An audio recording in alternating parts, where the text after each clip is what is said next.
Hello, hello, hello, hello. Welcome to your natal chart readings. So I'm coming to you live from my couch. I got my microphone. It's a way more comfy setup than my desk. My desk is made for working.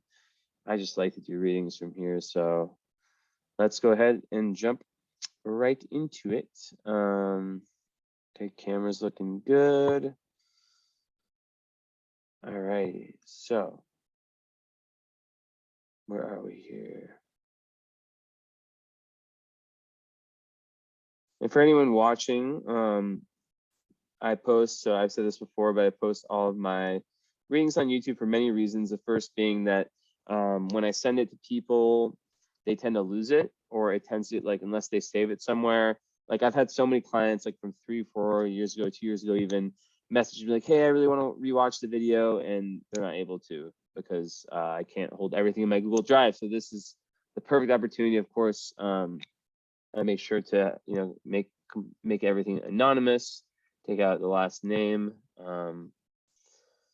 So yeah, so this is for Karen.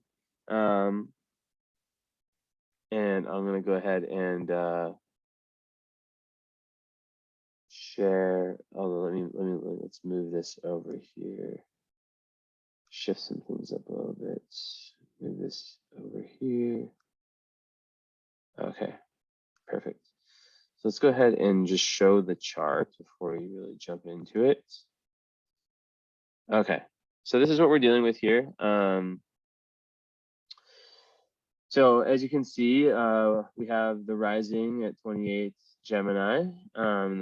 This is the whole signs chart, and the sun falling in Sagittarius in the 7th house, with Neptune 7 degrees away. And we also have the moon in the 6th house in Scorpio with Saturn, which it had just passed Saturn. So that's a big one right there. And also it had passed Pluto by 6 degrees, but in a different sign. So first of all, the big question is, how does the sun and the moon, how do these go together?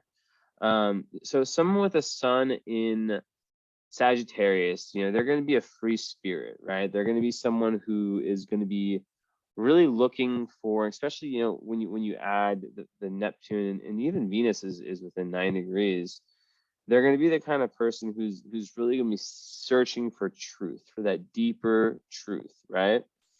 And it's in the 7th house, so relationships, one-on-one relationships, is the arena of life, where a lot of this search happens. So, you might find yourself in many partnerships, whether it's, relationships, romantic ones, or, business partnerships, or anything of that sort, that are really leading you towards a lot of growth, right?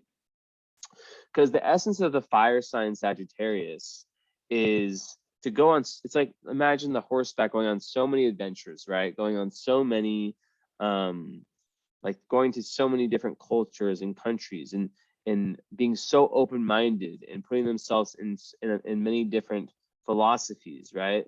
Allowing themselves to go in with a beginner's mind in different situations and not really come to a conclusion, right? So that's what's so important with the Sag, is to experience, right? Because it's fire sign, so it's action. So to experience a lot, it's so important. And with Neptune conjunct it, right? You have this planet Neptune conjunct it. That's going to add kind of a Piscean, almost like a very, very empathetic, compassionate, spiritual, it's already a spiritual sign, Sagittarius, very interested in, like I said, philosophy, but also just anything that can lead you to like the grand truth of what is, right? So with Neptune there, a big part of your identity is also going to be about your imagination, right? So you're going to have a very vivid imagination, and it's going to play a huge part into your identity, who you are, right? So one question, and it's conjunct Venus too, which we'll talk about later when we talk about the love life. but it's how can you allow your dreams, your imagination, your visualizations to incorporate themselves into your life purpose, right? So besides that, with Sag, Sag people, they can be a little bit blunt. You have to watch out for being overly blunt. Oh, what just happened? No, that's not good. What's opening here? What is this browser? Okay, so they can be a little bit blunt, and sometimes they've spent so much time, right, cultivating their own, like, I guess you could say, philosophies, right? That they can sometimes be like, and this is like something all sides just have to watch out for, a little bit like, listen to me, like, like you need to learn, you need to like believe what I believe, dogmatic, you could call it, right? So that's one thing Sag has to watch out for, is that that potential. And really quickly, I want to check my audio. I don't know why my Zoom is so small.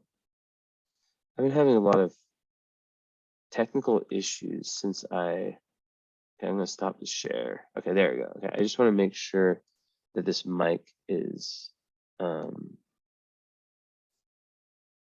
oh, it's okay, it's the wrong mic. Now the sound should be better. But this mic, and these are brand new. Okay, is it working? One second. This is weird. I don't hear anything. Speaker, no, microphone. Okay, we might just have to stick with these ones for now. I just don't want to risk having no sound, although I could do a quick test. Test. Okay, so that one's good. Quality to be better.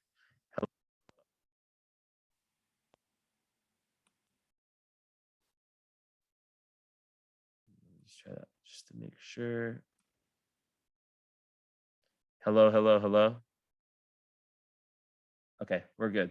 Okay, so this microphone's gonna make the sound a lot better. So okay, back to where I just was.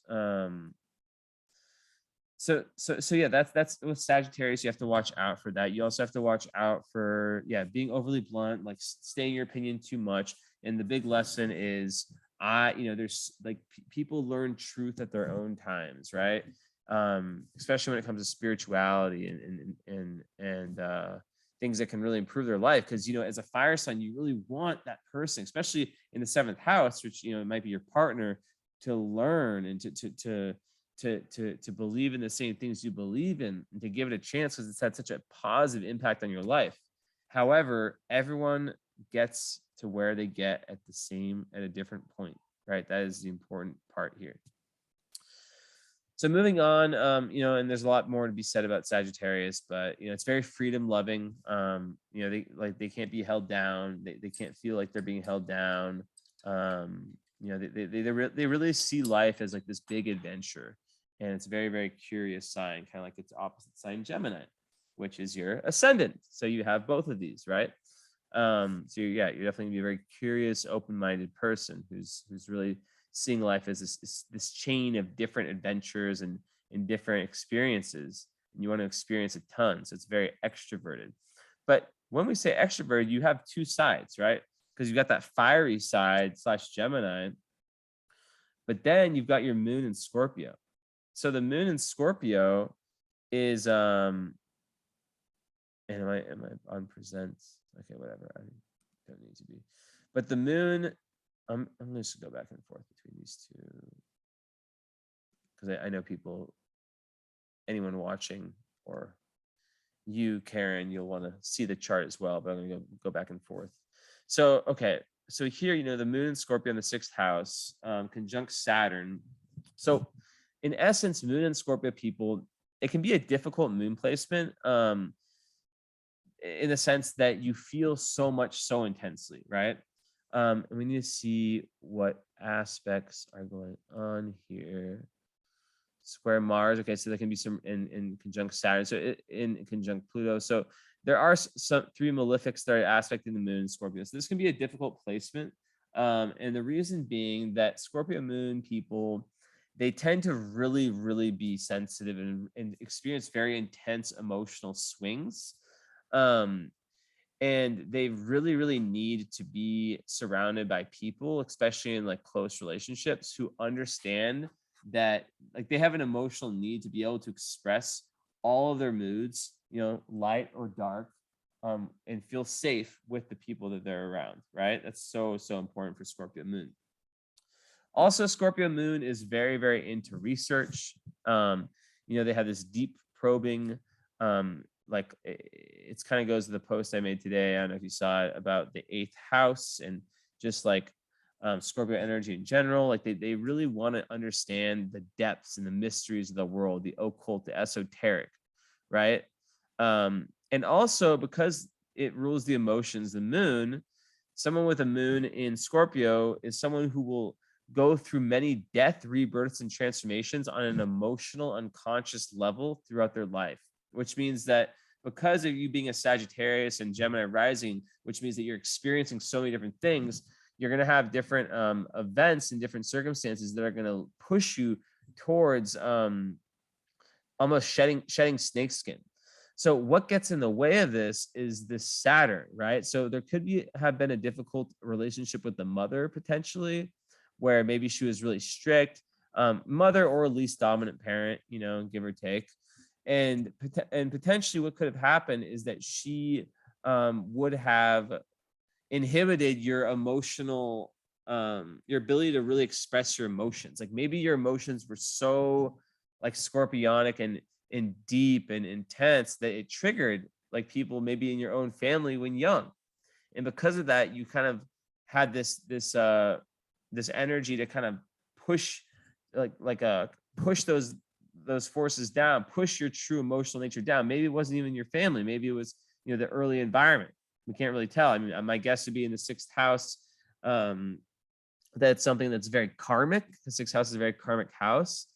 And because, moon is the mother, but Saturn a lot of times is the father, it could have come from both parents, but I would guess that it's the mother, and that there is, some level of strictness, maybe some level of like being very traditional and yeah. So that is one thing. And then when you add Pluto to the mix, like I said, it's in a different sign, but still aspecting. So it's like 6 degrees. I mean, that one can just add that kind of doubles down on like the whole epic like transformation. But I don't really believe like when it's 6 degrees away and it's in a different sign, that that it has like even close to as much of the impact of Saturn does, because Saturn's in the same sign.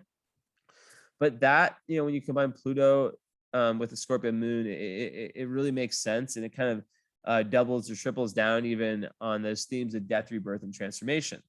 So yeah, and it can kind of like make you really like a theme of your life being like where you're really coming, Esmond, stop, my cat, really coming into contact with your own personal shadow, and perhaps at a young age.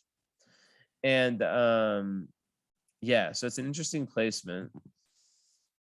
So how does a Scorpio moon relate to a Sag sun? Well, or like how do these work together? Well, they're both interested in learning, right? They're both interested in growing, one on a like more spiritual, esoteric, psychological level. Another thing about Scorpio moon is that you're going to be really interested in psychology, right? And like how, like the secrets, the taboo, also like sexuality. So, and you also have your Jupiter, placed in Scorpio too. So that's going to enhance all of those scorpionic traits, right? It's going to make you really like kind of have this built-in. You'll have this like really strong intuition, which you'll maybe have to kind of, you're born in 82, so like maybe around the Saturn return, around 30 years old, you start to kind of get past it, but you have this like built-in lie detector, right? So yeah, to have like a fire and moon sign, I have the same thing. Fire and moon, and my sun and my, or fire and water, my sun and my moon. It's just like really honoring the kind of more introverted, more, I want to stay at home, meditate, or do whatever you do. speak about my emotions with my few close friends, that part of you, but then also that part that wants to go travel to, I don't know, Papua New Guinea, or who knows, maybe not there. But just like travel to, any place, and just be very, very social. 1 second. Plug this in if this plugs in. So yeah, that's kind of what I see in that respect. And another way that they connect is so I said the quest of truth. So you can sort of like, because they are back-to-back signs, there is a whole zodiac story. Esme, stop it. You want me to lock you in my room, Esme? I'm gonna lock you in my room. I know you understand me. Stop it, Esme. Stop. Okay. She understood. This Cancer cat. So first, like in the zodiac story, we go, it's like it goes through the entire signs. It kind of tells like a very archetypal tale. The Scorpio part is like where it's like after like that relationship in the 7th house where you've experienced union with other. It's where you really like it's more of a psychological analytical part, right? A stage way more introverted, where you're really looking at your own shadow and trying to transform parts of yourself that no longer serve you. And then the 9th house is it's like kind of like after that long night, like what's it called, night of the dark night, dark night of the soul, which is the Scorpio moon, which is something that you might really go through like kind of permanently, but not necessarily that you're always in a bad mood. Just to say that like you're in touch with the darker side of reality, the darker side of the unconscious. And then in Sag, the next stage is about taking everything you learn, all that shadow work, and experiencing and moving towards trying to find a philosophy, a truth that you can subscribe to, which you then crystal that you then use to the 10th house, which is about like your dharma and why you're here and your career. So as you can see, it's a process where what they can both really add to each other. So let's see. I didn't even know I had this. So also Moon square Mars, that's difficult for like impulsivity. The fact that you already have it in Scorpio, be someone that's very that at some points in your life and maybe still like was triggered very easily because you're so sensitive, and instead of just like internalizing it, you might go straight to action, and that might get you in trouble, right? Mars being the planet that rules your moon, it can be an energy that's difficult because Mars is action, squares tension. So between moon, so yeah, there can be some real, it can be really important to you'll have like lots of energy as well, and you also have Mars square Pluto, which doubles down on that. So it's really important for you to have like an probably like a physical outlet, something that's getting the energy out, whether it's working out, yoga, I mean, you name it, right? It's different for everyone, even like going on walks, whatever it may be. But that is so important, because what happens when you don't have that outlet, it can also be a creative outlet, right?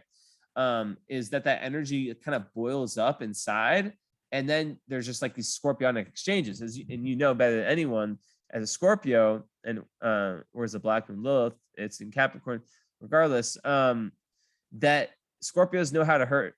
Scorpios know because they're so in tune with the psychology of others and of everyone, that they know exactly what to say to really hurt someone. And God, can it get ugly? We know that, guys. Come on. Scorpios know how to really fuck people up. It's just true. So with okay, now let's see what's going on here. So Sun, I don't think is it, so yeah, conjunct Neptune, like, so you're like, I already talked about that.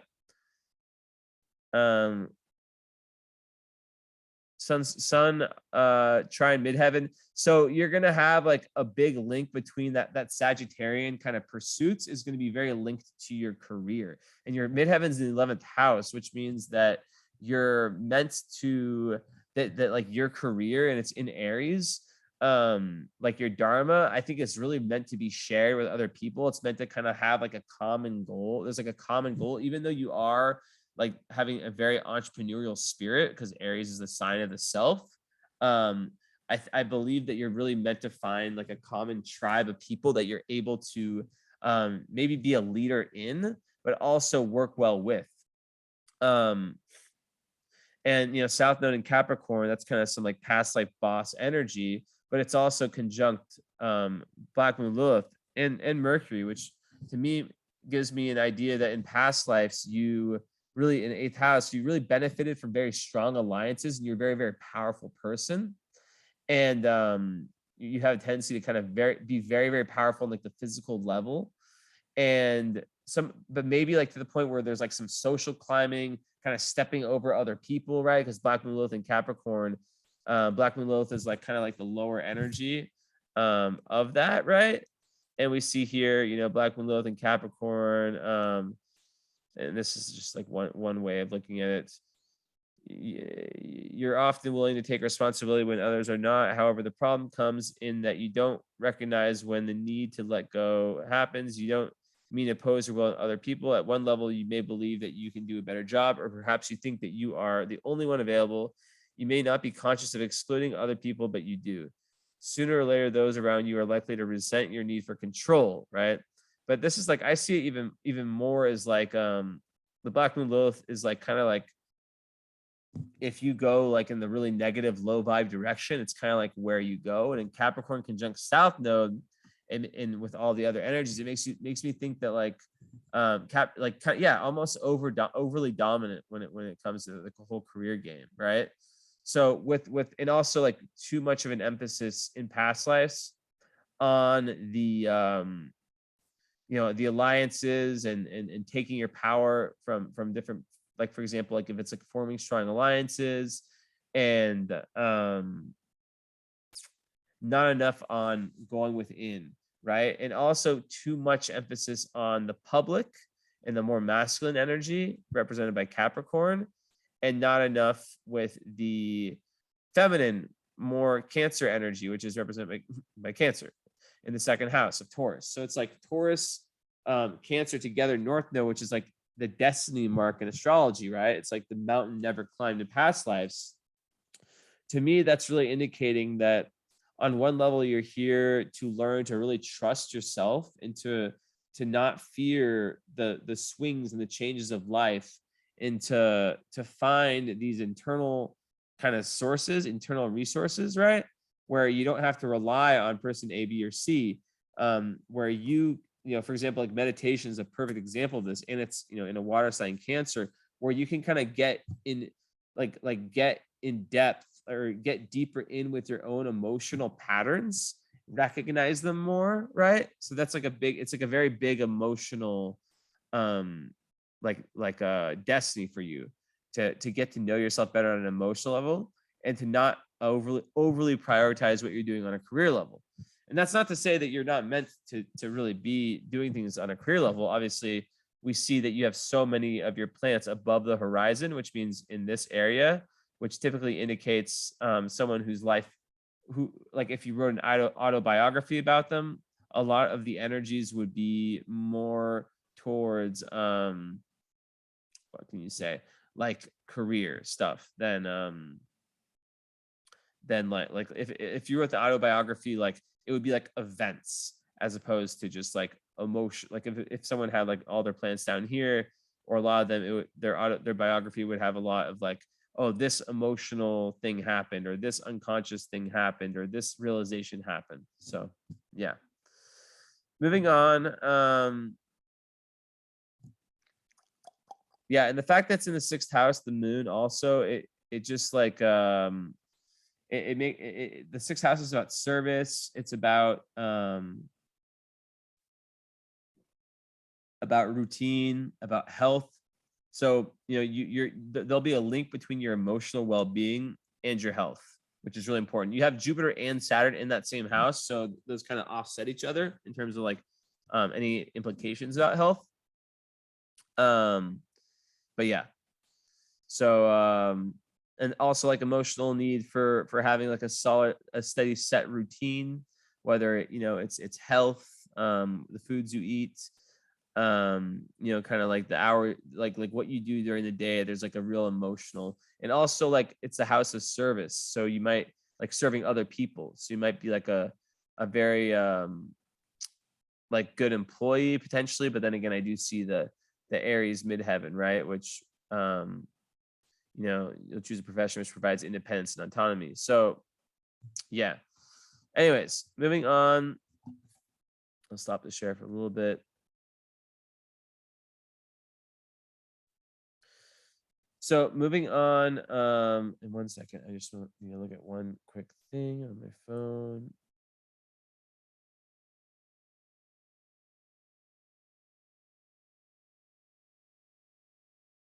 Okay, perfect. Yeah. So basically, what else do I see here? So relationships are actually, let's talk. Okay, so Gemini rising, right? So that is like Gemini rising people, life is just very, very, it's very a curiosity, right? So it works well with that Sag sun. And you're more likely, it's masculine, so you're more likely to seek your purpose in life, like taking the initiative. It's also a mutable sign, so it's very versatile, flexible, adaptable. You know how Gemini is. But there can also be like some level of anxiety and indecision and restlessness. And it's like kind of like a fast pace, Gemini rising is also a really cool thing about them is that they tend to look like, I am currently talking with a girl who has Gemini rising, and she looks like, literally, she's 30, but she's 31. She looks like she's 24, and also like sounds and her spirit. So it kind of keeps you like young. Like it's kind of like a very youthful energy that like looks and kind of personality. So it's very fun. It's very, very curious. It's kind of like social butterfly energy, flexible, adaptable, and yeah, all about like stimulation, right? They hate to be bored, people that have this rising sign. And they love to speak with friends. It makes Mercury your ruling planet of your chart. So yeah, just really hate to be bored. And they, because of that, they may not really be settled in one place for a very long time. And there's just like this big love for exchanging ideas with other people. And so friends are really, really important. Even like they just like to like really explore their immediate environment. And of course, I said it before, like the strong desire for knowledge and all that. So that's like a huge part of you. A part of you is like the Gemini part of you is the part of you that goes around and collects the information, like the journalist. And the Sagittarian part of you is the part that like takes all the little pieces and connects them together to make the grand article, the grand philosophy. You see? Okay, so that's kind of the big three. So the Gemini opposes the sun, and there's not really a relation with the Gemini in Scorpio.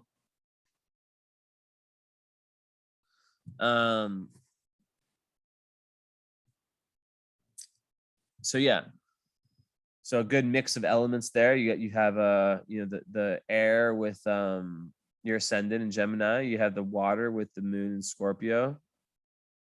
And oh yeah, is the moon currently in Scorpio? If it is, it makes sense, because I always feel a certain way when it goes over my Pluto. I think it is. Yep, 8 Scorpio. Great. I feel pretty good. I didn't wake up good. Anyways, who cares about that? So yeah, good mix of air with your rising sign.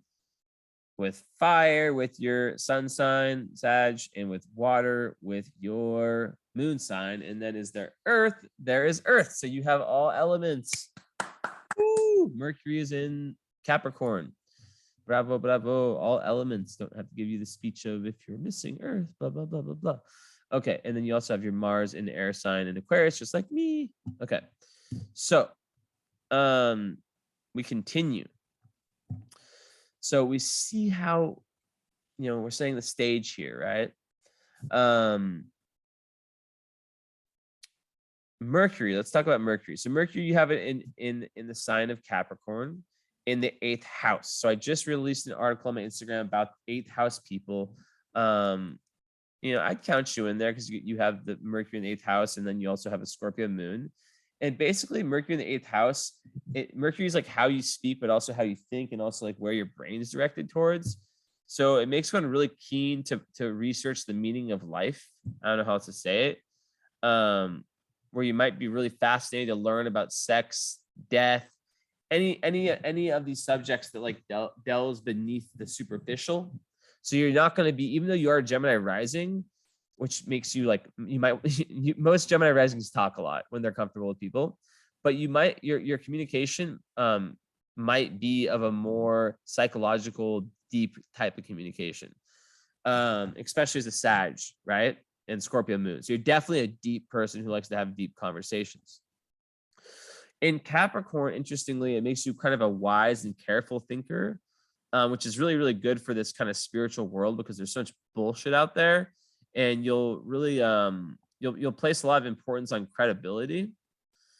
So for example, like you wouldn't really be the kind of person that would just like, look, oh, here astrology, you probably, I'm sure that you followed me for a while and like really like knew that I knew, like made sure I knew what I was talking about. Maybe you read some testimonials on my website, who knows. Like you don't just believe someone right away. You want them to really prove it, and that's very, very big in this world. It's also conjunct Black Moon Lilith, so in the South Node. So that together is interesting. I need to think about that for a second. That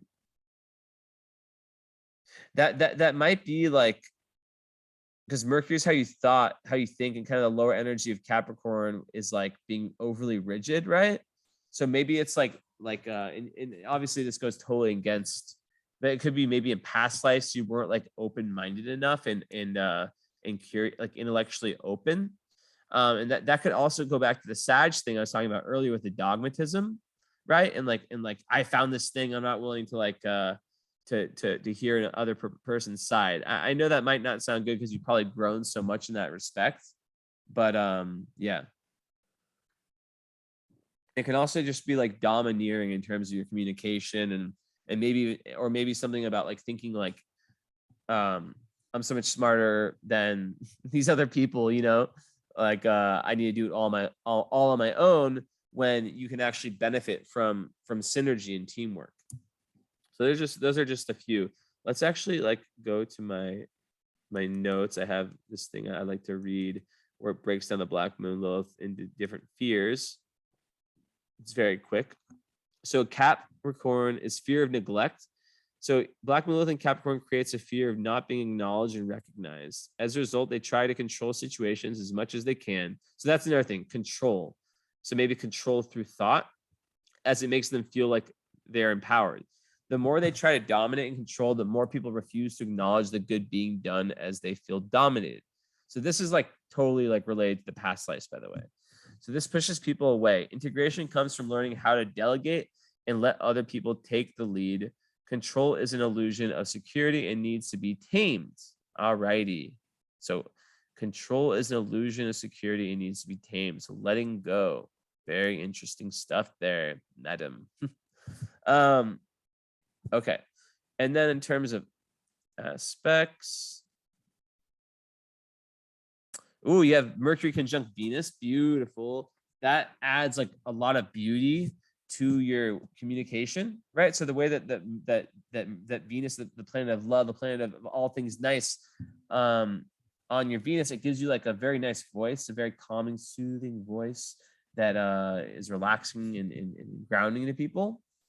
And then Venus on your, or Mercury on your Venus, it just like yeah, it kind of soothes this like real intensity of the Scorpio Mercury, right?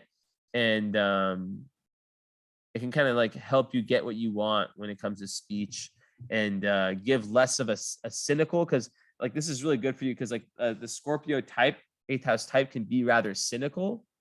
And with this placement, it can actually kind of push some of that away, which is, obviously very, very good. So also, okay, we have a nice sextile Saturn. So I have that too. It's a really, really good one. That's going to make you very organized with your thought, like with maybe like how you have your house and your affairs. Like, for example, like maybe keeping a to-do list and an agenda, which is very good. But then you also have a conjunction with, which is not as close, but still kind of close, with Neptune. Well, it's 4 degrees, so it's not far. And that can also, that can really give a very vivid imagination. But also it can sometimes fog the communication and make you feel like you're almost blending in with other people's thoughts. So it's really important for you to spend time alone when you've like spent too much time, I don't know, at work or around friends or anything, because you sometimes can tend to kind of blend in your thoughts with other people, which can be, which sometimes you don't even know what's yours. And let's make sure to talk about this in our follow-up session. Yeah. So, okay. And then there's the Mercury conjunct South Node, which is kind of like, thought, communication, everything we've talked about with this has played like a massive role in past lives.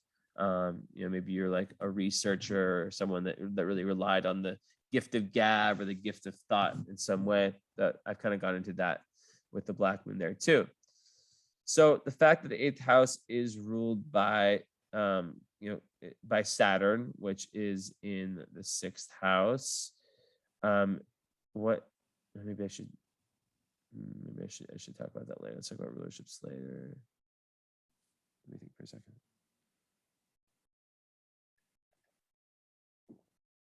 Yeah, I'll talk about that later. Anyways, okay. So love, amor. Amor. So, okay. Venus in Sag. I love this Venus placement, because Venus and Sag people, they tend to and it's conjunct Neptune, the 7th house, with Uranus there and the sun there. So we got to talk about your 7th house ruled by Sag. Okay. So I'll talk a little bit about rulerships here. So Jupiter ruling your 7th house. It's also on the 7th house. Let me share. Where'd it go? So it's also on the 7th house cusp.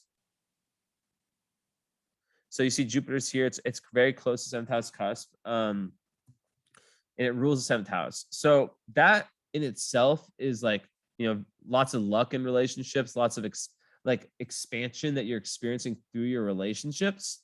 But your relationships are going to take on sort of like an odd, different, like they're going to be very, very spiritual, and there's going to be but there's a potential for like over idealism in them. They're a huge arena of your life purpose, right? But at the same time, there's potential for disillusion and wearing like the rose-colored glasses, where in love. Because you're super, super creative, by the way, from an artistic perspective, having these two, Venus, which is the artistic part, the painting per se, the singing, the drawing, whatever, and then Neptune, which is like the imagination, the inspiration. When they're linked together, that's massive. That's like what I see in this charts of artists, or just people. If they're not artists, they definitely have a ability to really appreciate the arts and music, whatever it is. But when it comes to love, it can definitely create that disillusionment at times, and it can be difficult, a difficult lesson to get past. But overall, and then with Uranus down here in this this Jupiter ruled house, so you're gonna be very lucky with who you meet. and probably lots of karma playing into it. But but you do better with the more eccentric types, the types that are more, like helping you raise yourself spiritually in some way. It doesn't necessarily mean you have to like be with a yoga teacher or be with someone who's like directly involved with spirituality. Just someone who's eccentric, so an Aquarian type, right? A Piscean type with a Neptune, right? Like the people who are not afraid to stand out and who are kind of like aliens. I don't know, in a good way.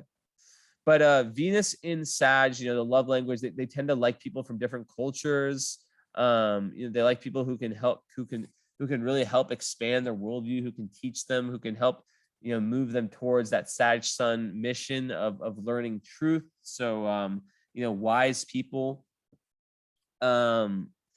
Sagittarius, Venus, they need space, they need freedom in relationships. They, especially are not going to be good by like feeling clogged down, feeling like someone's like trying to like be clingy towards them. So that's really important. And yeah, so what else? But like Venus in the 7th house is like the best place you can have Venus, because it really gives you the ability to like see the beauty in your intimate relationships and your intimate partners, and have harmonious one-on-one relationships. And you may also really become like the peacemaker in the relationships. But you have to watch out for not like having that kind of Libra 7th house like codependent energy, because lots of 7th house energy can be codependent. So it's very important for you to be very, very involved in your own life mission and not like let that other person become your life. That makes sense.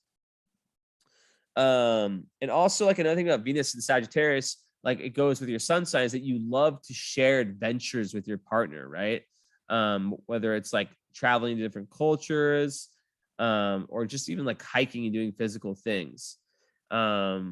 So anything foreign, anything philosophical, you also want to learn with your partner. So it's a nice place, and I enjoy it.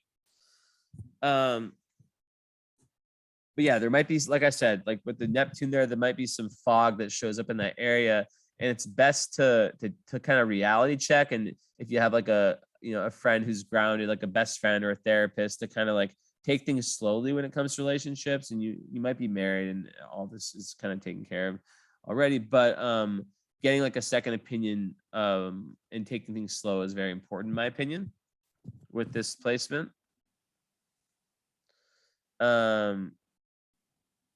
So yeah, that whole 7th house has a lot in it. And like I said, it's just like, you got to be careful for, like, obviously it's a big part of life, but codependency is something that can be very, very, very difficult. But another thing about Uranus there is that there can be lots of turbulence in relationships.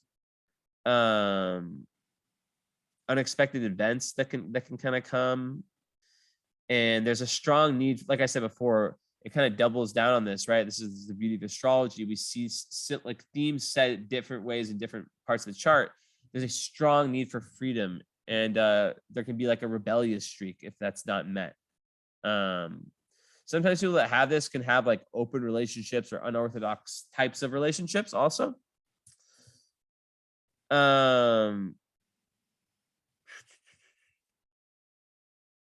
So yeah, there can be like hasty, kind of like quick decisions, like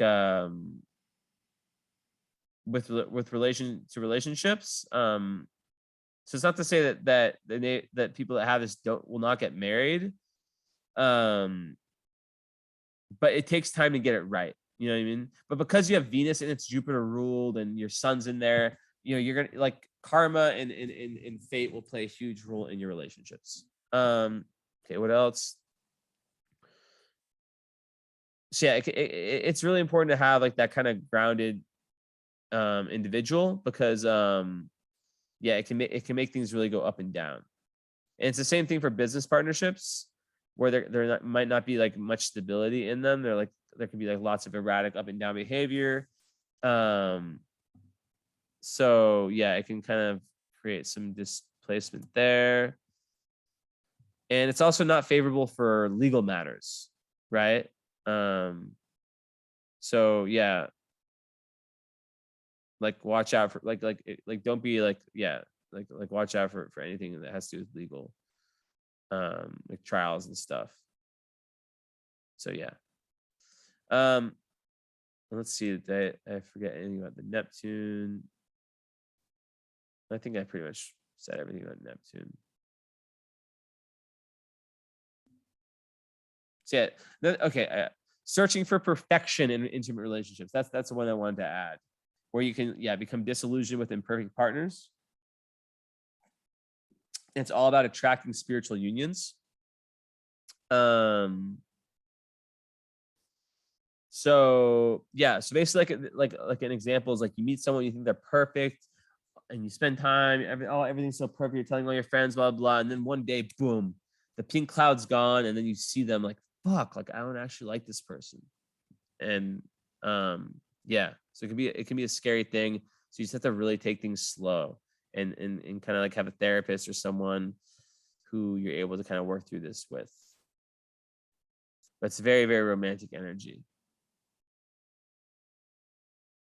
And a lot of times, yeah, like Pisces energy or Aquarius. And also like really watch out for like being the one who wants to play the savior, and also really watch out for energy vampires, who sense the empathetic nature. But your Scorpio moon will detect that for sure.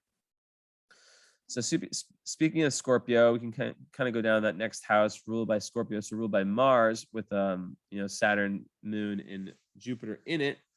Actually, no, let's not do that. We're talking about love. So, okay, Mars also in the 9th house in Aquarius. So that 9th house ruled by Uranus, which is in the 7th house.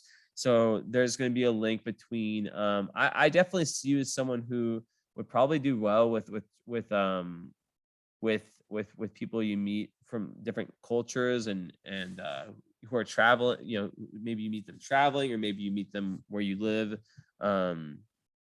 But overall, like with that Mars and Aquarius energy, and like I said, I have this too.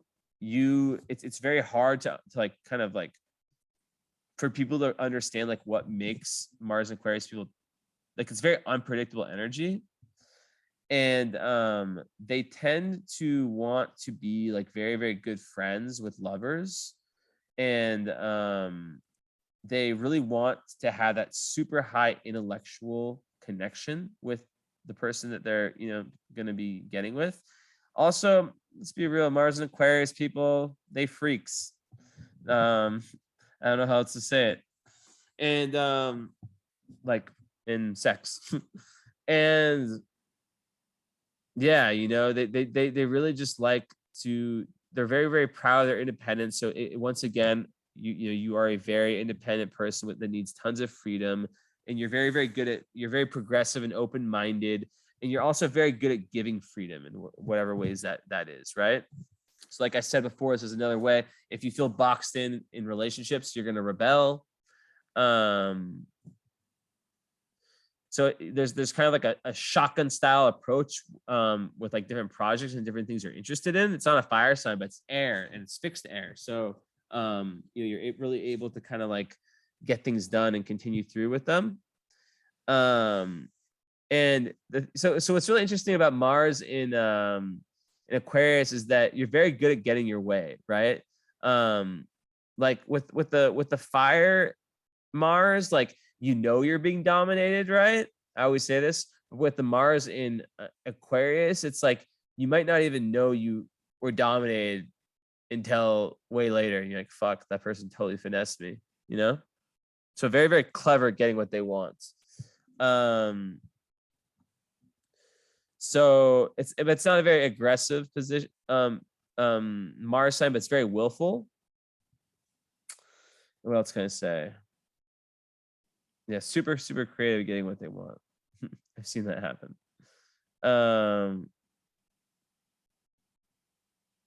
Yeah, just so good at letting others be. So it's, a lot of times they'll have like, political, or I guess you could say like political kind of like views of like, let people be, let people do what they want. placing lots of freedom and individuality. In love, usually they're not like the touchy-feely types. And like they can be very cool and detached when it comes to intimacy in personal relationships. Like, and this can be kind of frustrating. So it's very important to like for the partners to know this. That like just because you're not like all over them or like wanting to snuggle nonstop, like to be honest, to spill the tea, like I enjoy sleeping in my own bed. I just do. And I have Mars and Venus in Aquarius, and like you know, a lot of partners, past partners kind of take that the wrong way, have taken it the wrong way. But it's like it's just like me being you know, like it's not to say I can never do it, but it's just like I also have a sleep like kind of issue, like a problem, like a real like sleep problem. But that's besides the point. But that just kind of goes to show like how much they love their own space. So let's see what else. Sometimes there can be a superiority complex also that you have to watch out for with that placement. Thinking you're better than other people. I've seen that a lot. Okay, and it's square Pluto, which is like one of the most dynamic like aspects possible. It's also square the moon. We talked about that already. It's square Saturn and Pluto. The Saturn square is so tight. Like, wow. So, okay. Mars square Saturn, that kind of, so think about like Mars, you're trying to assert, you're trying to like get to where you want to get. So for you, it's in the 9th house, right? So there might be lots of like, maybe you want to travel, maybe you want to learn all, like do all these things. Like, it's like there could be lots of roadblocks in your way to getting to that point, right? Your assertiveness function, and you may have like felt like early in life, like your assertiveness function kind of feeling blocked, right? Where there's this difficulty in self-expression. So you really have to push forward through it. And it can come from like early criticism and strict discipline. Maybe I'm picking up on something like that with the parents. And it can lead to shyness and things of that nature. So yeah, it's really important to find your own power, to find your own assertiveness function. That's like the high energy of Mars. And yeah, like that's kind of what it is, right? And it can definitely come from like one or both parents. Maybe this one's more of the father energy, who knows? But maybe, yeah, the parents like both strict, I don't know. And then Mars square Pluto, this is a really like crazy one. It's like there can be a super strong desire to assert your dominance. Like these are two of the most malefic, like intense planets, right? Like Pluto is like your inner darkness, right? And Mars is like your, you know, like that animal instinct. So when they're square, which represents attention, there can be a strong desire to assert your dominance and achieve power. And when you already have that like South Node, Capricorn, conjunct Black Moon Lilith, you know, you have to watch out for that, right? So it's super big on drive and ambition, and endless energy reserves. That's why I said earlier about the need for working out or for finding that physical creative outlet. But it can sometimes turn to aggressiveness. So this is something I've seen in a few parts of your chart with the moon square Mars, and then this. So if your ambitions are blocked, and of course they would have been with that square with Saturn, there can be bottled up anger and resentment that just gets thrown on. So yeah, it's all about just like continuous hard work towards your ambitions and goals, because that's like how these two combine. And just like you have this like endless well of superpower, intense, like I think of it's like this dense ball of energy that you can always go into, and yeah, and just like get past any setbacks. And eventually after the Saturn return, like the energy kind of goes away, the tough energy, right? So always watching out how power dynamics work in your life. And yeah, that's something to make sure that let's talk about that in our follow-up. So with Venus, you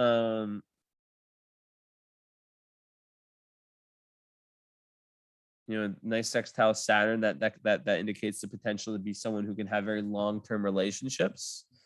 I like that one. Talked about the the conjunction of Neptune, combining the imagination, the higher mind, and the ability to actually like paint it to pencil, whatever, paint to pad or whatever they say. And then Venus sextile Pluto means you'd have it's a 0.33 aspect. So you would be having very, very intense relationships, very, very karmic transformational relationships. I've shown that and seen that before in other parts of the chart. So once again, astrology doing its beautiful job. And it's actually conjunct the South Node. So once again, another thing that I said, South Node's past lives. Venus conjunct South Node means that you are going to be very fated. There's going to be a lot of fate in terms of the relationships you have. And because it's a Jupiter ruled 7th house, I imagine quite a bit of luck. But that's a huge emphasis for you. So like whatever comes up in relationships for you is really where you need to blossom. So the dynamics that come up in relationships might be the dynamics that they might really show you like what you really need to work on. Okay.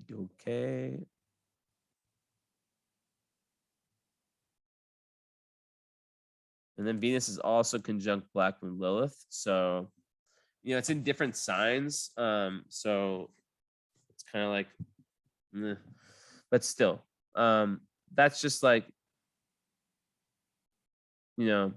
not being too, it's different signs. I don't know. I'll look at that one.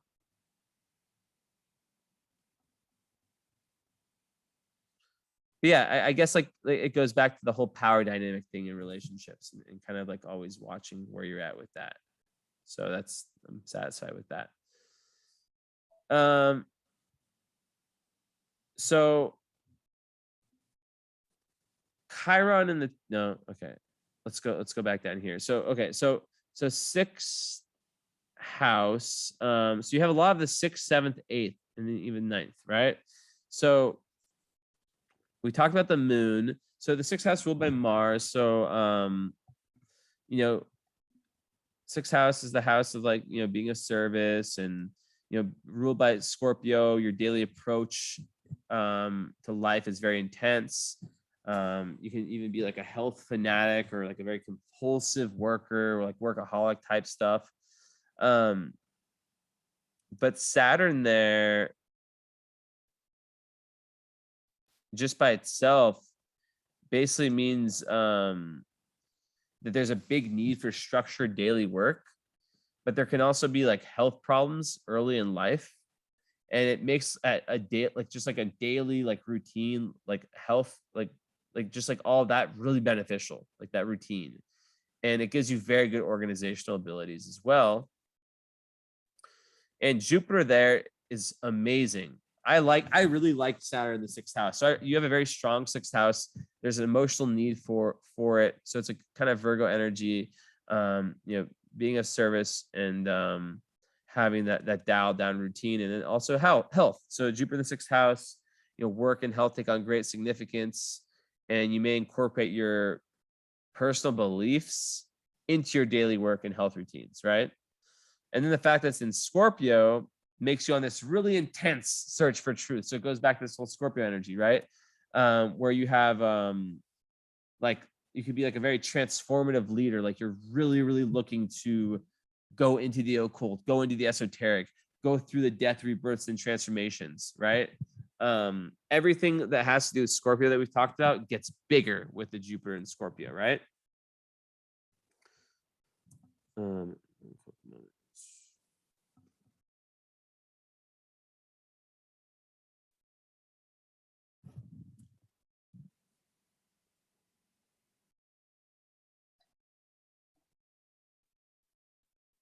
Yes, it's a very magnetic personality too.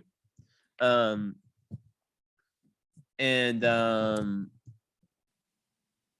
I mean it just goes really well with the fact that you have all these other planets like Moon in Scorpio, and it's going to give you lots of luck in everything like revolving around like spiritual growth.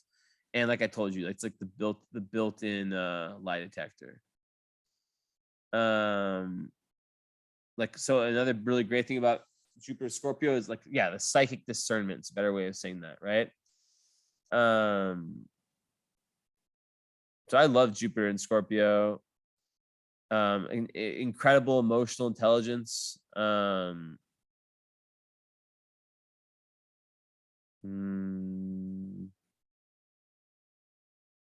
else? What else? What else? What else? What else? I told you about the psychic radar.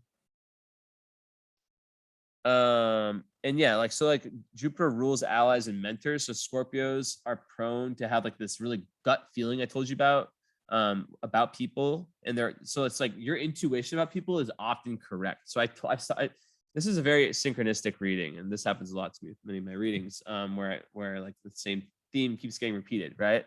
But think about like, how could this skill help you, right? It can help you in any career. It can help you like see past the real intentions of people, any career where that's valued, but also relationships. And yeah, so you're really good at knowing when someone is scheming and to try to like undermine you, and that really, really is great. And it makes you very, very valued team player, right? And yeah. So it kind of goes, once again with the whole transformation thing, death, rebirth, transformation, which plays a huge role in your life. And then in the 6th house,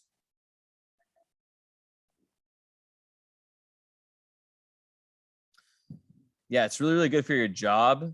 A lot of people that have this like really do love to work. They like, if they lose a job, they just like get a new one like right away. It seems like it's like this guardian angel in terms of the job. And sometimes like when they do change a job, it might be like because like the universe is like going to give them something better. It's also really good for volunteering, altruistic work. Really great for health. I said before, healthy, energetic. I don't see any bad aspects. And yeah, it's just a great placement, right? And also, the cutest one. 6th house also, I always forget rules. That's why I have notes. I don't look at them all the time, but when I do, I run through them. It rules animals. So you're gonna have great joy through small animals, like this cute little Mika cat over here. Mika. Yeah. So you could really, really benefit spiritually and happiness wise from animals. I know that's like could be said about a lot of people, but like 6th house rules little animals. And then you have your moon there also. So you're real like I guarantee you already have animals. But yeah, animals. Okay, doke. I don't want to go way over like last time where I did a 2-hour reading just about because I lost track. Okay, but we're getting kind of close, pretty close. So let's just like go house by house and then fill in the blanks. Okay, so Gemini 1st house, I talked about that, like life met with curiosity.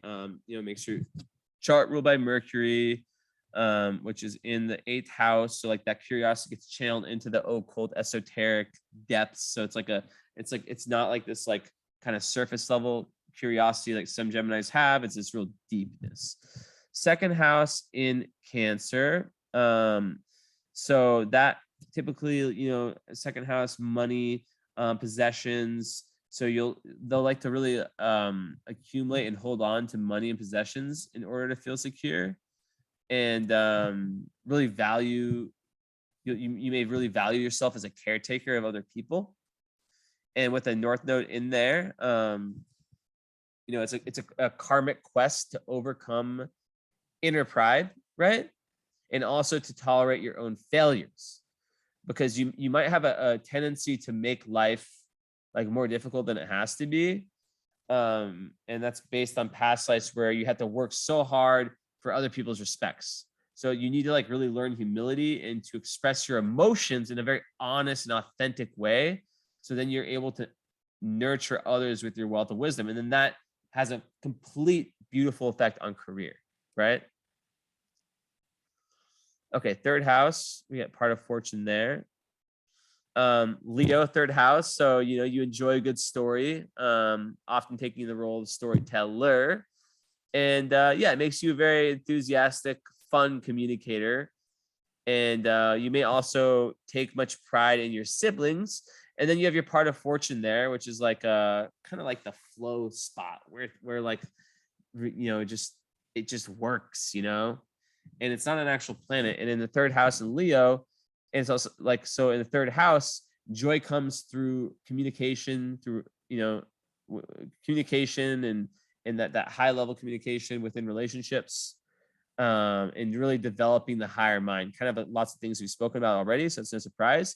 And in Leo, like where you're able to like find authentic self-expression through your communication, through your research, right? Living as a shining example to others brings you fulfillment, right? And you'll feel joy wherever you achieve power and honor. And it's very important to avoid distractions. And then also, you know, part of fortune in Leo, in the third house, like, yeah, everything I said about the storytelling and having your voice, like really be like finding your throat chakra, opening your throat chakra will bring you the greatest joy, like letting that voice be heard, right? Okay, so what the fuck? Okay, so fourth house Virgo. So that typically, you know, you like to, and I've said this before, having your home be quite neat and tidy. And you can maybe be critical to your family. I forgot to say that back to like the rulerships, the second house is, you know, ruled by the moon in the sixth house. So there can be a connection between, you know, your job obviously and like kind of like the ups and downs that the moon you go through like emotionally will really impact your career and your earnings. So it's really important to not take too much of your self-esteem from money. And then the third house ruled by the sun, the seventh, important to communicate within relationships, right? And fourth house Virgo ruler Mercury, eighth house, you might have like very, very intense karmic connections with your family. And you might really like to get down to the really intense discussions with them, potentially. So that's interesting. And there could also be something to do with like inheritance. I'm not sure, who knows? Libra, fifth house. So we have a fifth house of Pluto. So I'll get my Pluto. I can maybe. So Libra, fifth house. It's like very, very creative talents, and like with Pluto there, that kind of puts you on this like creative mission in your life per se. Like you're really here you feel like you're here for like a very deep creative purpose, and you have a powerful need to express yourself creatively. And you have to be aware of maybe this potential need for attention, excessive attention. But overall, Pluto in the fifth house is like, it's here to really express this. Yeah, let me go get my Pluto book. I'll do that.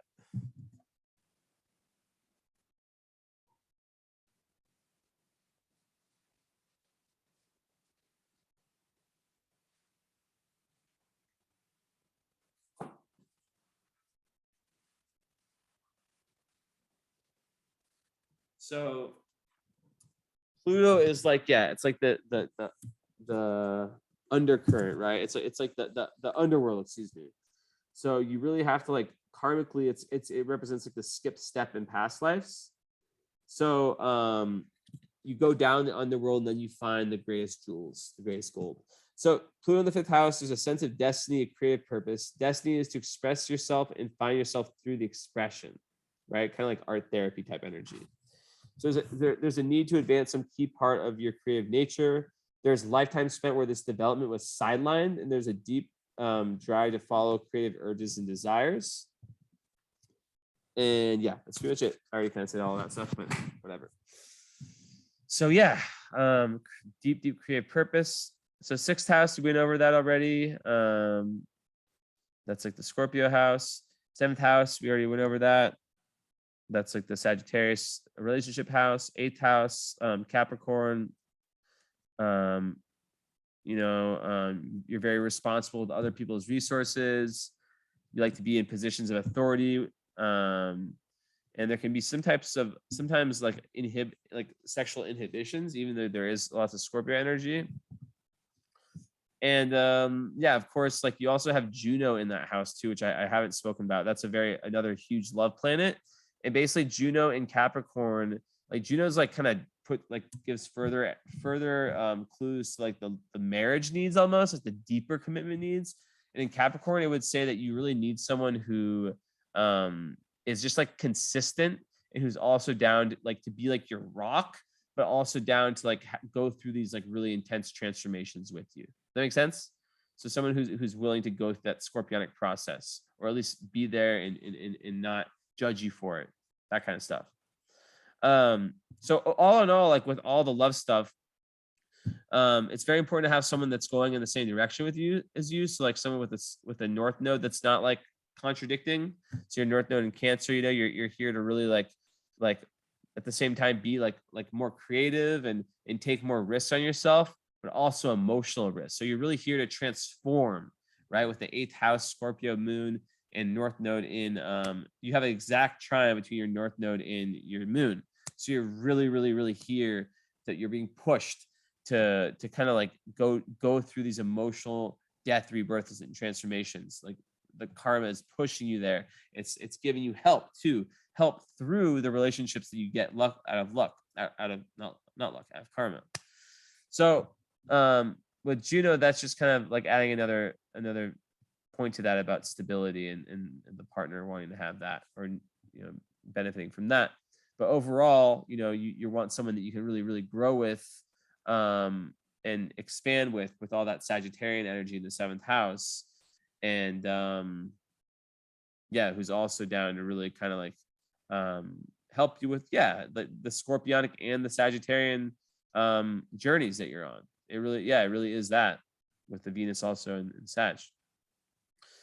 And then with the Mars and Aquarius, it's like like who's someone, and then with Uranus in the 7th house, someone who's really willing to be their own person, who's like very individualistic and freedom giving, of course. Okay, 9th house ruled by Aquarius. You may enjoy exploring like kind of like the world in like an unusual way, kind of like me. Like you might be going to like kind of like random places. Your travels can have lots of surprises, and you might have like a very unusual higher education. And Vertex is also there in that house, the 9th house. So basically there's like a destiny to expand your horizons far beyond the culture in which you're born, which kind of goes with what I was saying before, and with the whole Sagittarian energy. So it just kind of doubles down on what I've said before about this big need to to really like get out there. And you may find that you like don't really connect that much with like your like where the country you're from. And the doorway to higher consciousness into other realities can be opened through spiritual practices and techniques for developing your inner vision, right? And just like really getting involved with different with travel and different philosophies. In Aquarius, it's like about technology. So that can be an area where you find like your doorway to higher awareness. And you have a strong social conscious. Your destiny lies in areas that benefit other people. So very humanitarian. So that kind of goes with what I have said, and just like really getting your voice out there about like how, kind of your view of the world, right? And also like it can be like things like astrology, also astronomy, science, physics, and anything where you can use your imagination. The 10th house ruled by Pisces, even though it's not the midheaven, you'll really want to serve your humanity through your career. There can be changes of profession. There can be a sense of like sacrifice when it comes to your career. and maybe sometimes feeling overwhelmed by career decisions. And um, oh yeah, I forgot to say that for the ninth house. Yeah, actually, I already said that there's a connection between ninth and the ninth ruled by Uranus, um, is basically like relating the whole relationship thing with the traveling.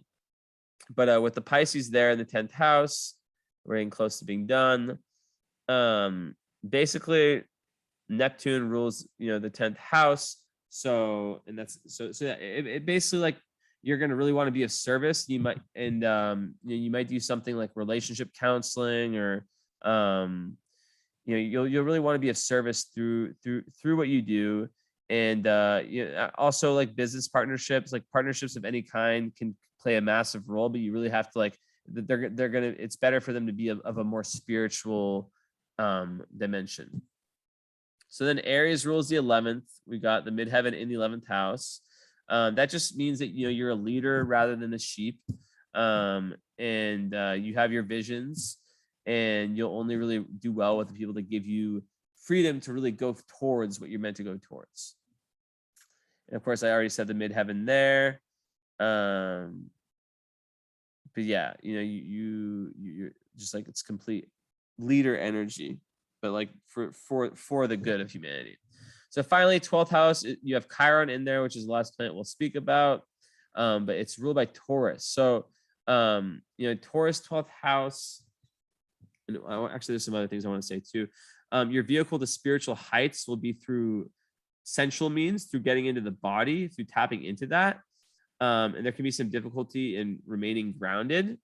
And with the Chiron there and in Taurus, that's all about like there can be like a crisis of values, and like early like lack of self-worth, and also it has a lot to do with the body. So it can be like actual like physical trauma to the body. Like I always think of whenever I hear Chiron and Taurus, I think of yoga. And you might try to overcompensate by accruing money, possessions. And yeah, there can be like this distrust for the body, right? Or feeling your body is not beautiful. But it's all about learning to rely on your body and your body's experiences. And it's close to your first house cusp. So there could be energy of like being a healer, but really like in the 12th house, it's like you're here to really fix the collective in some way. It's very interesting, right? Basically, it signifies a potential to experience this like almost cosmic immersion, like to really get deep into mysticism. And like I said, the 12th house ruled by or like Neptune in this case, or like the placement with the 12th house in general is ruled by Neptune. That connects you to the realms beyond time and rationalism, so you can be really connected to the collective unconscious. So it's really big for you to find methods to develop the right brain functions, right? Like intuition, imagination, like all that stuff, as opposed to just like logic and whatnot, which I imagine Scorpio Moon, with all the energy you have, it's not so difficult. And yeah, just gives like deep intuition where you're really aware of the non-physical realms of reality. As I said many times, like your mind is very probing and curious, and you're able to give your gift as you cultivate that inner knowing and allowing your overall conscious awareness of previous lifetimes to emerge. So the more you can get in touch with the past life self, the better you can help other people. And you've come into this life to fulfill a very high purpose, right? And it's not always an easy purpose, but it is what it is. And then in Taurus, a little bit more info on that. Let's just see. Look at my notes. Yes, it's really important for you to identify what is right or wrong, like boundaries, and a drive to preserve the values you support in something that already exists. One second.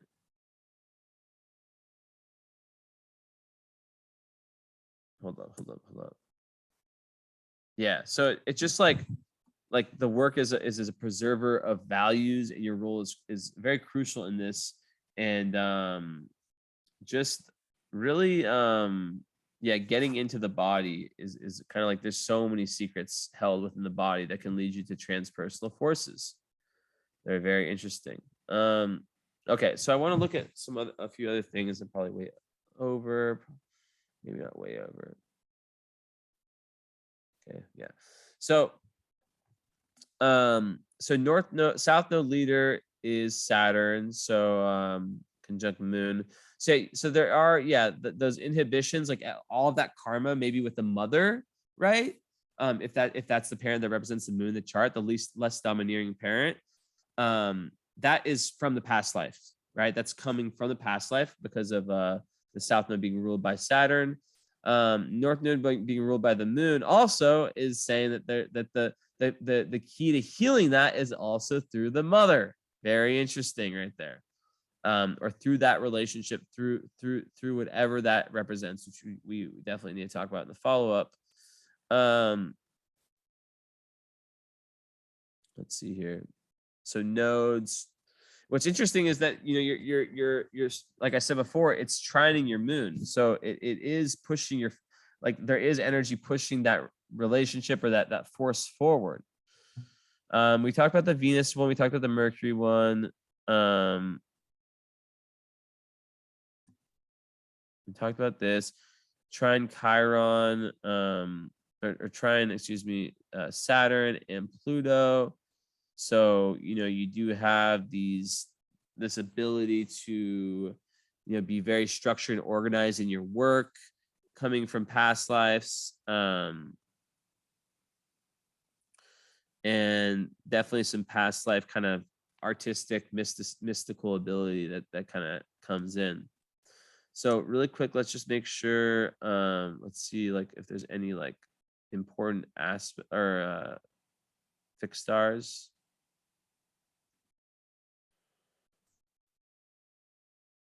I'll present while we end here, so you guys can all see what I'm seeing.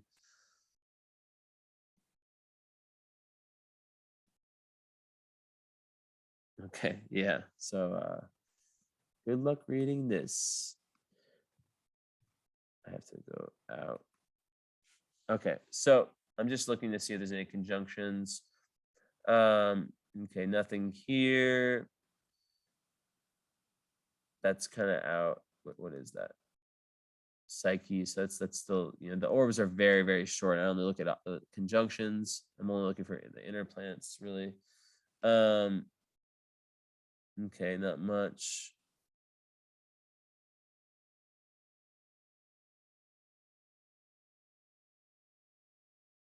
Okay, your sun moon midpoint is like right on your Jupiter. So like that whole Jupiter and Scorpio, everything. I would look up more energy about Jupiter and Scorpio.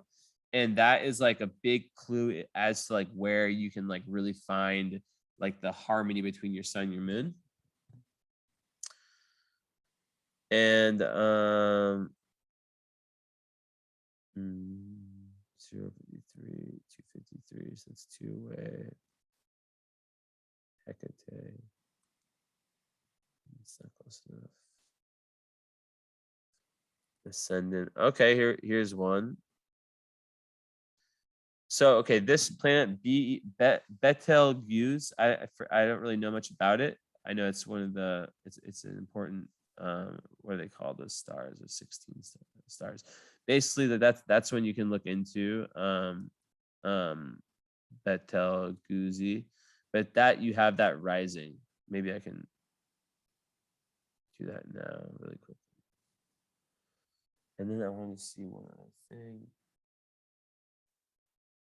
Let's look at the relationship ones.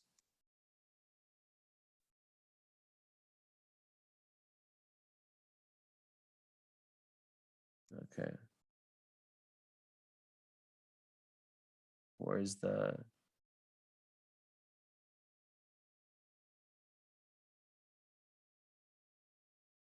Nessus in Leo? Okay.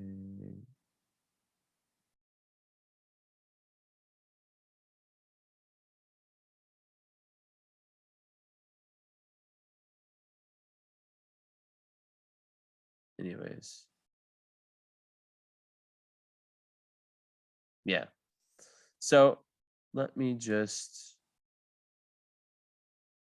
look at this really quickly, and then I'll end recording.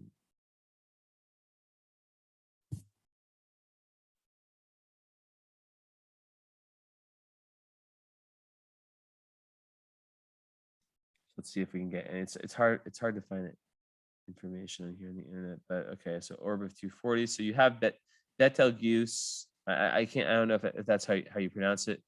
Betelgeuse. Okay, so it's a supergiant red star located in the right, blah blah blah blah.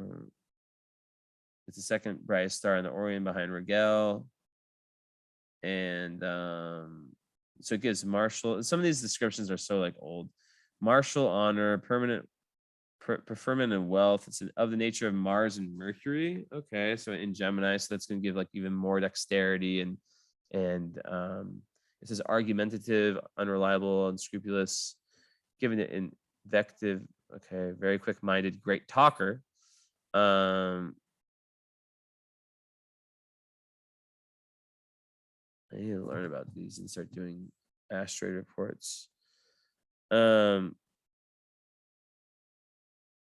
so there should be, so ascendant conjunct, a superior athlete, being endowed with, once again, athlete, with outstanding agility and speed of body. Damn, variable moods in the mind always anxious with the immediate problems of the day. Honors, which is something Gemini deals with.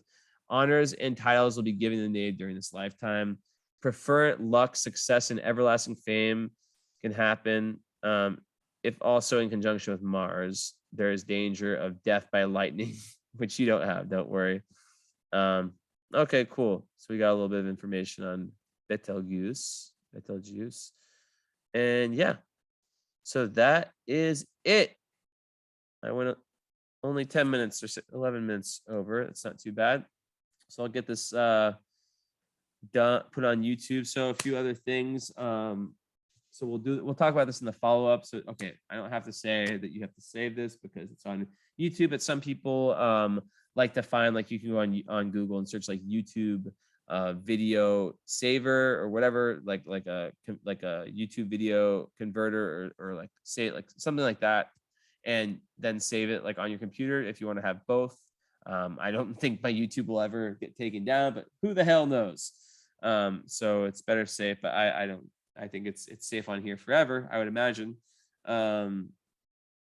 So yeah, that, and then of course we'll talk about everything else in the follow-up.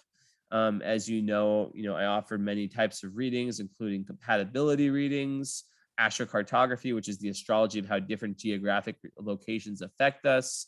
And then my beauty, well, also my current astrology, which is like this reading you get done once in your life. You don't need to get it done again. The current astrology is like the astrology of the current time and how that's affecting you. I highly suggest all my clients get that once a year. You can get it around your birthday, but it doesn't really matter. Get it whenever. I usually tell them to get it like, after the birth chart reading, but it is what it is. And then finally, my cream of the crop, my thing that I love the most, that I'm trying to make my, the basis of like what I'm doing here, is astrological counseling. I have 2 master's degrees in psychology, and putting these two together, deepening the themes. It's really been an amazing journey. I just started in the last few months, and I'm so hopeful. So anyways, that's it. Thanks so much. Hope you enjoy, and I'll talk to you soon. And for everyone else who watched it, I hope you guys enjoy and learn something as well. And if you guys are interested in readings, I still have a huge sale going on, jessenissonastrology.com. So check that out. The sale won't be going on for that much longer. I mean, maybe it will, I don't know, but like if the wait list gets too overwhelming, I'll have to like increase the prices, but they're all like 50% off. So it's crazy. All right, guys. Bye-bye. Ciao. Thank you.